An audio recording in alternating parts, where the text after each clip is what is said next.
तो तुमने धरतियों का शायद हो तो मैं माला डाल दूं। और सीता जी ने उतरते करिए सारे थे मैया काम तो ना मैंने क्यों और लक्ष्मण जी ने जान लई मेरी बात सुनो चलाई है मेरे घटा भूमि धरी धरती ने उठाई है और जितनी सीता उठ जाएगी और उतने उठने हो रही है।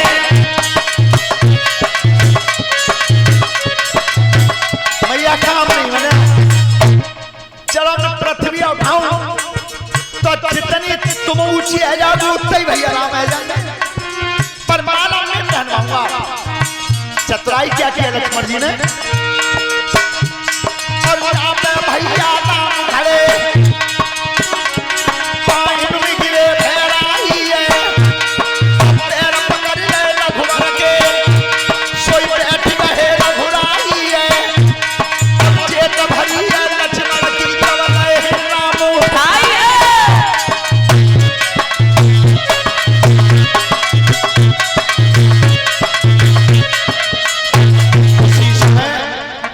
लक्ष्मण जी ने अपने भैया राम के दोनों पैर पकड़ ले। अब लक्ष्मण को देखो पैर पकड़ने से राम नीचे को झुके और अपने भैया लक्ष्मण को उठा रहे थे।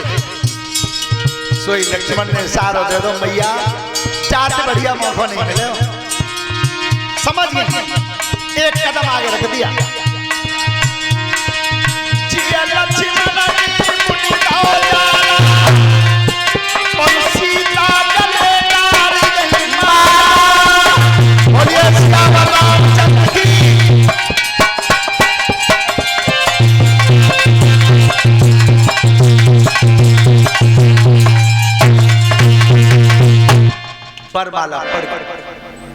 भगवान राम मुस्कुराने लक्ष्मण जी जाई के न बैठे सोता बंधो खुशी का ठिकाना नहीं रहा।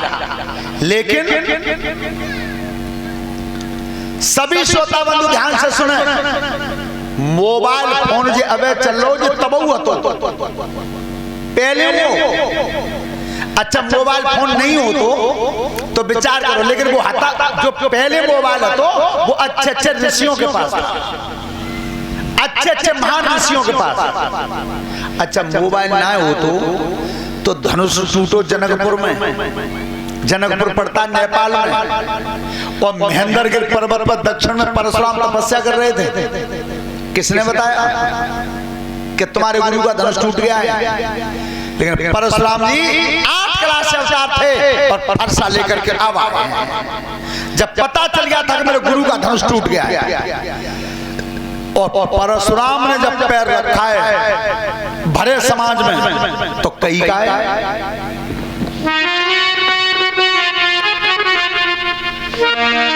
परशुराम को देख लो अरे उठी उठ के शीश झुकाते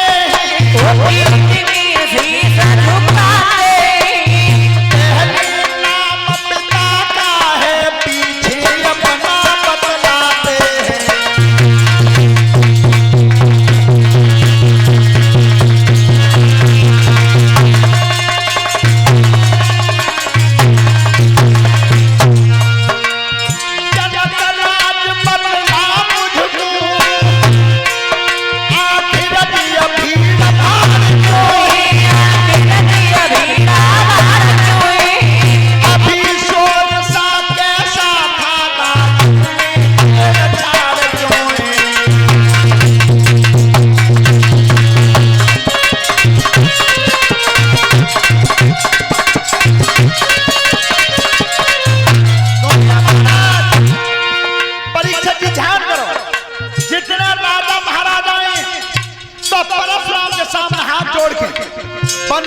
सैद नाम बता रहे हैं जी मेरो नाम है जी मेरे बाप का नाम है मैं तो छुआ हुआ जनक राज बदला मुझको जी धनुष को नहीं तोड़ा है धनुष को नहीं तोड़ा है अभी सभा में सीता से अवनाता किसने जोड़ा है।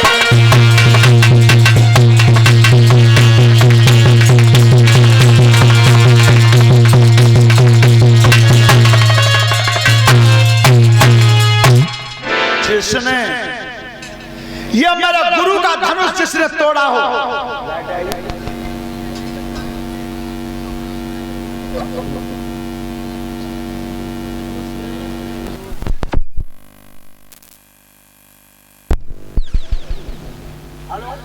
हेलो, तो परशुराम जी ने फरसा हाथ में लेकर के कही कि जिसने ये धनुष तोड़ा वो अलग निकल के खड़ा हो जाए, अलग, और जितने बैठे सब मारे जाएंगे। फरसा दिखाई दो है तो परीक्षित के तुम मार पाते के चक्कर में ना आए, उनने की वो भैया कायले ही दावा। जब महात्मा इतने क्रोधी हैं कि तुम जे मान लियो धनुष तोड़ो जा लड़कानो और एक हाथ कुटी हो गई, बचा कोई ना हो, और कछु जाऊ चक्कर में कि काऊ लोग है कि लेकर के चले जाए, भाग जाए। लेकिन चतुर और बैठे उन्हें की सुनो भाजियो मत, भजत देख ले भीड़ में बचता उसको तो, और भजत देख ले तो फंसा एक के दो कर दो पीछे है, पसीना आ गया, हिम्मत नहीं पड़ी, किसी की हिम्मत नहीं पड़ी जो परशुराम के सामने आवाज भी दे देता। कोई जब बालक पीछे, एक बात ध्यान से सुनना, सत्ययुग से लेकर के कलयुग तक केवल दो ही ब्रह्मचारी ऐसे हुए हैं, एक राई के दाने के बराबर तेज धरती बनी गया, वो कौन थे? वो थे परशुराम और गंगा पुत्र भीष्म। ये दो ही वीर हुए थे पूर्ण ब्रह्मचारी। सोता बंधो, जब सब हिम्मत हार गए, किसी ने जवाब नहीं दिया, तो प्रभु श्री राम भगवान राम आए। तो मैंने कही चल पल तू था बेटा, हमें से को जाना तू पल ना बैठ जेते बेटा, हां मैं फिर भी उदम करे करना हट पल ना राहुल तू जाओ पल ना जाओ जीते उदम करे फिर मैंने। हेलो, ध्यान रखना, लिखा गोस्वामी जी ने। अच्छा मऊ उदम करें तो धरती बैठा था, हाँ क्या नाथ संबोधनो भंजन हारा,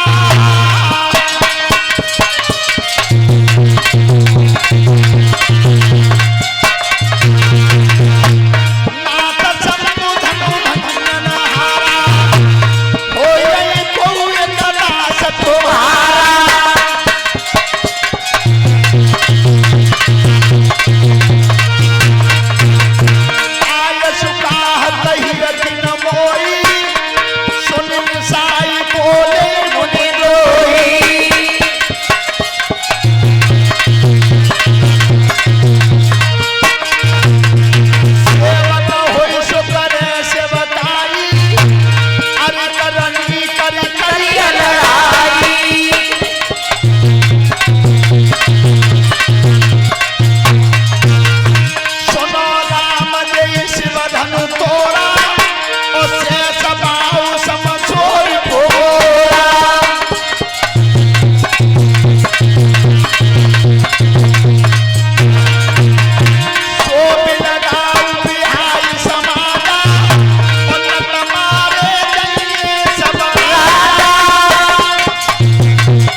भगवान श्री राम हाथ जोड़ के खड़े हुए हैं, प्रभु जब धनुष को तोड़ने वाला कोई तुम्हारा सेवक ही हो सकता है, कोई तुम्हारा दास हो सकता है।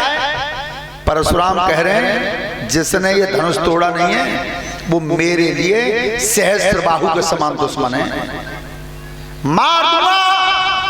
परशुराम फरसा उठा रहे हैं और भगवान राम कह रहे हैं प्रभु तुम्हारे शरीर में 9 गुण हैं, 9 गुण विद्यमान हैं, तो तुम्हें क्रोध शोभा नहीं। प्रभु ने कहा क्रोध शांत कर लो। मनात रहे भगवान राम, परशुराम नहीं माने, तो पीछे थे लक्ष्मण जी ने कही कि भैया नहीं कर तुम हट जाओ तो 2 बात मैं कर लूं, बहुत देर रहेगी। अब लक्ष्मण जी सामने आया, जैसे ही लक्ष्मण जी सामने आए लिख रहे हैं गोस्वामी जी किस तरह से, क्या सुन मुनि बचन लखन मुस्कान,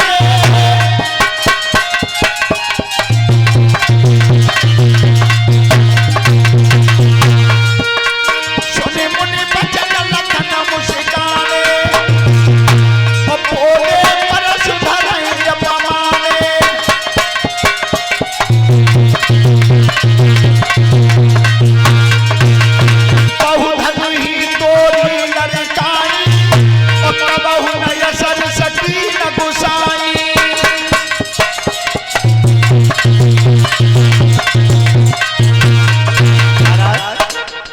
इतने धनुष तोड़े मेरे बचपन में, तुम कबू नाराज ना भये। और आज जब पुराने भाई धनुष के था सबे पजम्मा में दबा रह गए।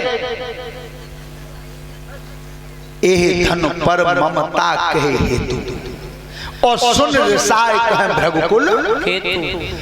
आज जीवन में एक बात ध्यान रखना, सभी नौजवान बच्चे सुने, सभी बिटियां बहनें सुने।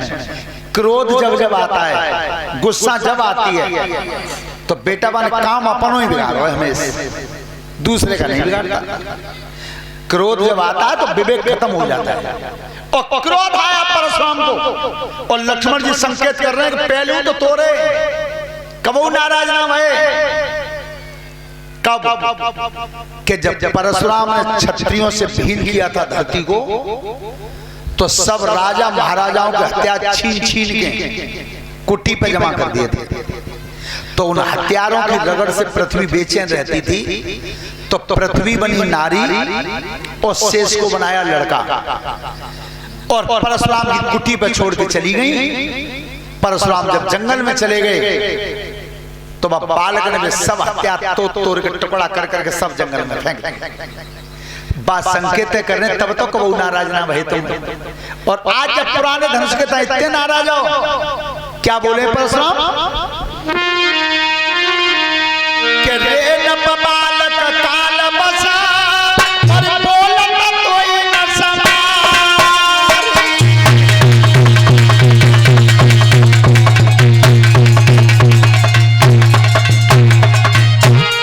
धनु ही समत पुराण धनु विदित सकल संसार।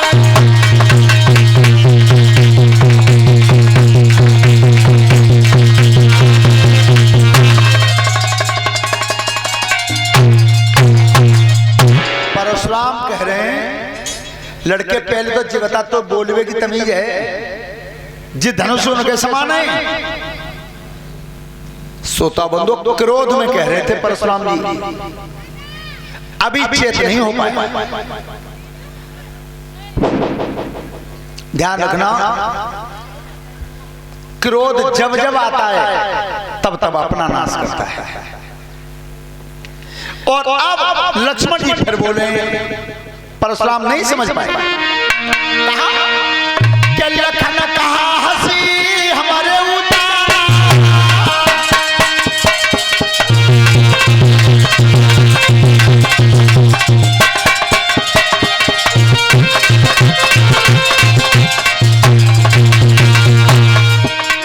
लखन कहा हंसी हमारे उतारा, सुनो देव सब धनुष समाना।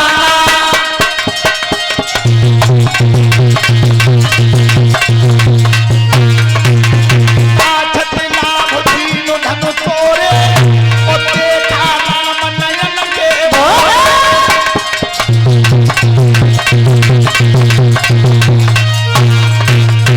महाराज इतना क्रोध काहे कर रहे हो? हमन तो सब धनुष एक ही समान समझे। सोता बंधु,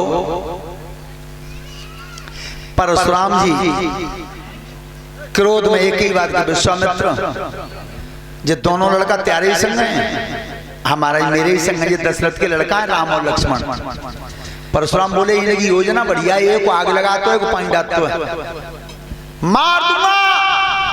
और परशुराम जी फिर क्रोध में बोले लक्ष्मण जी से, क्या भुजबल भूमि भूप बिनु कीरी,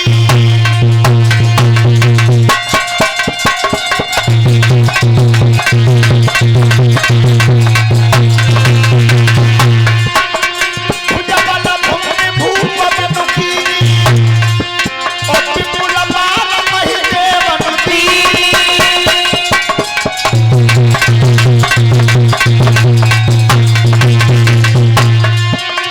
शेष बाहु भुज छेदन हारा, और परशु विलोक महि कटोरा।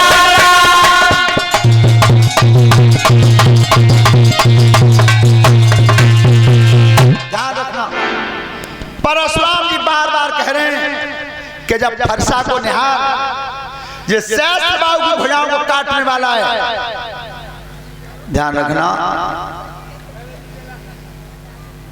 पर सबसे बड़ी सुंदर बात ये रही कि परशुराम का फरसा आज चला नहीं। तो परशुराम ने फरसा से कहा है, सब ध्यान देकर के सुनो, क्या कभी मैंने हुक्म किया तो तेने हुक्म आज तक डाला नहीं। ये परशुराम का जो फरसा था ये शिवजी ने दिया था।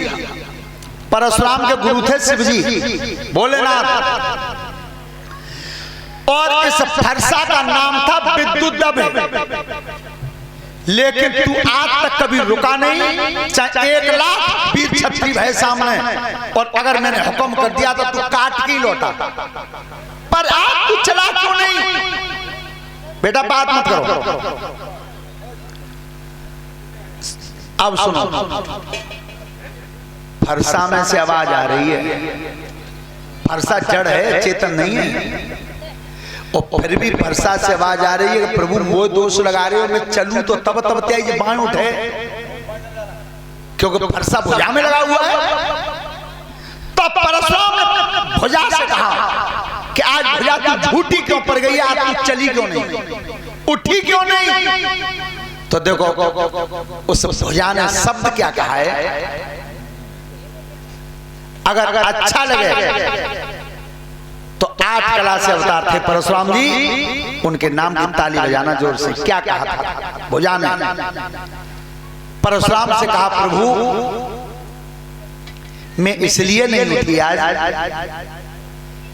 कि एक तुम्हारे सामने जो खड़े हैं वो अखंड है। अखंड का मतलब खंड होना ही नहीं, वो है श्री राम। और दूसरे इनके बराबर में जो खड़े हैं वो हैं शेष। तो बच्चों ध्यान करो, जब तुम भाग लगाते हो वो जो शेष बच जाता है फिर वो कटता नहीं, वो नहीं कटता। तो परशुराम जी एक का खंड होना नहीं और एक कटना नहीं, तो फिर भुजा के चलने से फायदा ही क्या? कोई फायदा नहीं होगा। जब एक का खंड होना नहीं और एक कटना नहीं। अब परशुराम जी समझ रहे हैं कि मेरे गुरु ने फरसा दिया था और मरीच ऋषि ने यह धनुष दिया था हाथ में। तो जिस समय यह धनुष दिया था तब यह कही थी, परशुराम जिस समय तुम्हारी काया बलहीन हो जाए और शरीर काम ना दे तो समझ लेना कि तुम्हारे सामने ब्रह्म का अवतार होगा। और दूसरी बात, ये कंधा में जो धनुष टंगा हुआ है ये भगवान के अलावा और किसी के हाथ से नहीं खींचा, और कोई नहीं खींच सकता। वो संकेत परशुराम जी को अब और तब कह रहे हैं भगवान श्री राम से। जब समझ गए थे परशुराम तब क्या के राम रमापति गुरुदेव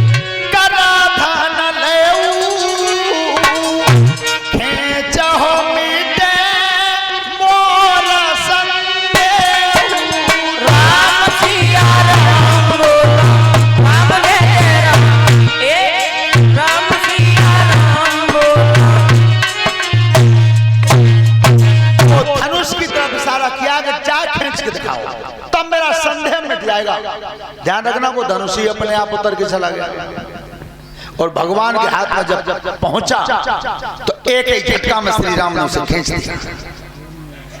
परशुराम जी समझ गए भगवान का अवतार हो। लेकिन कैसी विलक्षण बात थी कि भगवान का अवतार जब जान लिया था तो मन ही मन में तो परशुराम जी ने प्रणाम किया है। क्षत्रिय कुल के राजकुमार थे श्री राम, तो भरे समाज के सामने श्री राम ने परशुराम जी को प्रणाम किया। आज भगवान का ध्यान करते हुए परशुराम जी चले गए। महाराज जनक के यहाँ खुशी का ठिकाना नहीं था। अब संदेश भेजा महाराज दशरथ जी के यहाँ कि तुम्हारे पुत्र राम ने धनुष तोड़ दिया, बारात लेकर के आओ। बारात अब आई है परीक्षित जी, तो मालूम है भरत और शत्रुघ्न अब आए हैं दोनों। देखो सभी समाज में विद्वान बैठे हैं, रामायण सब पढ़ते हैं। अच्छा एक चीज वो काउ रामायण में काउ पेज पे ना मिली, अगर काऊ ने कहूं देख ली हो तो वह पेज बताए हम दियो हम पढ़ लेंगे नहीं। स्वयंवर हुआ था सीता का, सुनो सब माता बहनें, स्टाफ में प्रेम सब करते हैं। पुलिस के सिपाही से अगर कोई झगड़ा हो जाता है तो आईजी तक के अधिकारी सिपाही के फेवर में बोल जाते हैं, चाहे भली रिश्तेदार क्यों न हो। सरकारी बस में तुम पूरे उत्तर प्रदेश में कहूं डोला उमरिया उठा कह दियो कि स्टाफ को टिकट नहीं बनेगी, बोलो है कि ना परीक्षक जी। पर सबसे ज्यादा अगर सूत नहीं है तो भैंजी तुम्हारे स्टाफ में नहीं है। क्यों नहीं है? बहू बन के जो आई है वो भी एक स्त्री है और सास बनी बैठी है बहू एक स्त्री है स्टाफ का मामला। पर बहू सबसे ज्यादा दहेज के पीछे कोई टॉर्चर करता है तो वो सास करती है। तो तुम ऊपर स्टाफ में मुड़ के देखो, हाँ एकता करो। जाए तो बहुत जगह कही जाते हैं कि बहू पीठ पे हाथ में मार रही है, कपड़ा ना धो रही, रोटी ना डाल रही, चंदिया ना मिल रही मोए। पर ध्यान करो, अपनी बेटी को और लड़के की बहू को एक बराबर प्रेम करना शुरू कर दो। अगर पीठ पे हाथ न मारो जाए तो पप्पू की गारंटी है। करके तो देखो जा, काम है कठिन है। पर इधर महाराज दशरथ जी बारात लाते हैं तो वो मैं बता रहा था कि वो काऊ रामायण के पेज पे नहीं मिली है। स्वयंवर हुआ था सीता जी का और धनुष तोड़ा था राम ने, तो ब्याह तो दोनों के ही होने। आज तुम देखो किसी के लड़के की बारात जावे और बा लड़का बाई पे एक लड़का और होए और उतर लड़की बाई पे दूसरी लड़की होए, तो चार बड़े बूढ़े जन्माशय में सलाह करते हैं। लड़का बाप तो कहते हैं चौधरी साहब भामर वही डाल लो जाऊ बिटरिया की, सामान सब विदा में दे देंगे। तो वो लड़का को बाप पहले तो मोही सूदो नहीं करे, ओ भाई चार जने ने